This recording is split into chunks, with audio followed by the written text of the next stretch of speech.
Gerontology is more than just the studying of aging and their medical aspects of that. It's becoming more aware of the different cultures in our society that make up the aging population. It's about the laws that protect the aging population and how they'll affect their quality of life. Aging is more than a number, the gray hairs we have, the laugh lines and the wrinkles. It's about self-determination. There are many aspects of aging, and we will all go through the aging process, and we'll all have different journeys. There are many things that we all have to take into consideration, and they're important regardless of to the degree in which they'll affect us. Stereotyping is something that's very typical in our culture, in our society here in the United States. Many of the young, uninformed people still believe that all old people have dementia. They're all very ill all the time. They're slow and weak. And because of that, I think our media is still broadcasting those stereotypes, and that sometimes our views are because of those broadcasts, and our legislation is dictated by that. But the baby boomers, they're breaking through those stereotypes. These are living longer and healthier and active lives. They have higher levels of education, and they have access to more insurance and retirement programs than the previous generations.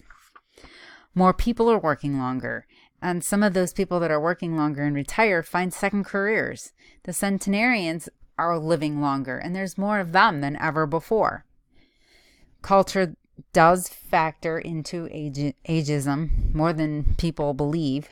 There's different cultures that make up our country, but we still have many barriers in the way of becoming one. Each culture has its own traditions, and we need to honor and respect those. In society, we need to take into consideration the different cultures and how they may view health care or family care. It may not be the same as you and me. We cannot believe that as we all age, we're all going to fit into that same nice, neat little package. Even their death and dying culture processes are different than the typical American death and dying. One culture may rely more heavily on family than the other. These are things we need to remember. Society having different cultures in it and everyone aging, we're all aging at the same time. Time is going at the same rate. We need to incorporate our cultures into our communities more and bring them into our services being provided. Services like pharmacy. We all may end up at one point in time in our lives having to take more than one medication. The medical professionals use the Beers criteria. That kind of dictates to them what can and cannot be used with what disease or condition. Some things that some of the elderlies are concerned about are the cost. Cost is huge. Does Medicare Part D cover everything? Well, I have enough money because of my Social Security isn't that much to cover the cost of medication. They may have to stretch it out, which isn't good. Then they're not taking the correct amount of medication. They may be taking it at the wrong time with the wrong medication. Then there's the confusion of they all may look alike. Sometimes they're taking them at the wrong time because they think, oh, that little pill looks to be the right one. That's where caregivers can help and make sure that they're being taken on time. Some of the diseases that come along with aging can be prevented. Things like diabetes, cerebral vascular disease, obesity, cancer, cardiovascular disease, and hypertension. They're all things that can be prevented. Some of them are lifestyle changes. Diabetes, obesity, hypertension, they all can be avoided with diet and exercise. Proper diet, portion control, and exercise are things that will help, especially diabetes type 2. Even though there are some cultural aspects to life, like we eat when we celebrate in my family. Everything revolves around a big meal. Well, we have to moderate those, or moderation in those portions will help. Elderly population is more obese than it ever has been before. The younger generations are having the same issue, but for the older generations, obesity is a big issue because they're so inactive. Cognitive behavior function as we age is going to slow down. It's a natural and normal thing. It's normal for recall to be slower than when we were younger. We all have these moments. We may forget where we put the keys down. That's okay.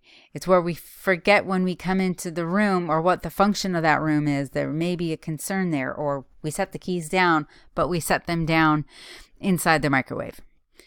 There's a problem when there's confusion and forgetfulness as well as some emotional changes that come with cognitive loss.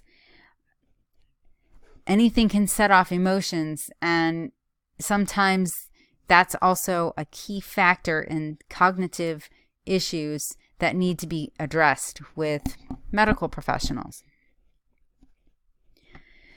Having home care, there are concerns. One of the major ones is cost. Will the help being able to be paid? Will the medications be able to be purchased? Will there be somebody there? Will a family member have to stop working? Costs to safety issues. Will there be enough money to make modifications to the house, like extra lighting in the house? Motion sensitive lights, bars in the bathroom, a walk-in tub, a ramp up to the house instead of steps. Those are also concerns because of falls. There's the concern of abuse, whether it's a family member that's the caregiver or outside sources coming into the home. There's the abuse, financial, physical, or otherwise. Resources are a concern as they age. Needs change, and resources need to change. Will they be available? End of care life can happen at home, nursing home, hospital, but regardless, it's a personal choice. And self-determination is very important to the end of life care. In order for a person to consider that they're having a good death, they need to be afforded the right to make the choice where they want to die. Care should be done so that a person can maintain their dignity and privacy throughout their end of care life. At no time should anyone be exploited during this time.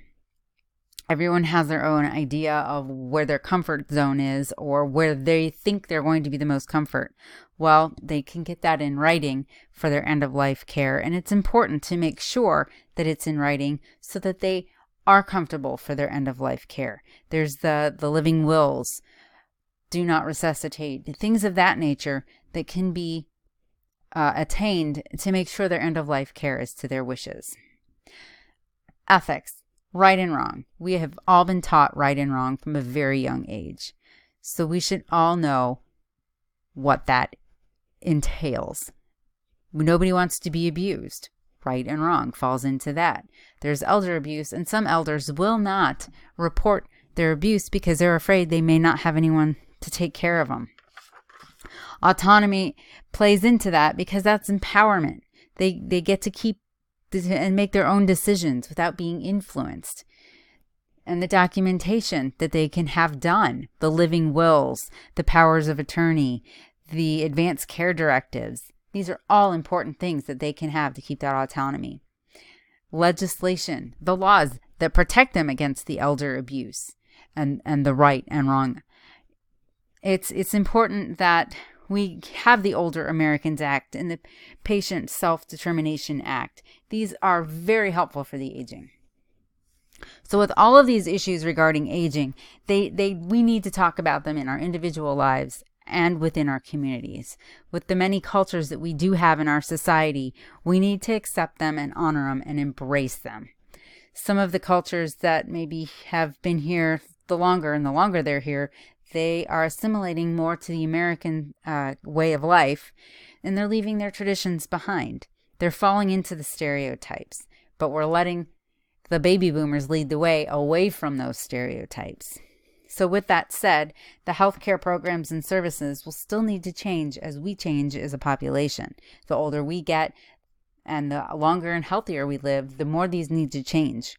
So our legislation needs to change, and we need to become and stay active with the groups such as AARP and some of the other folks out there that really help and push to get the laws done to protect the elderly.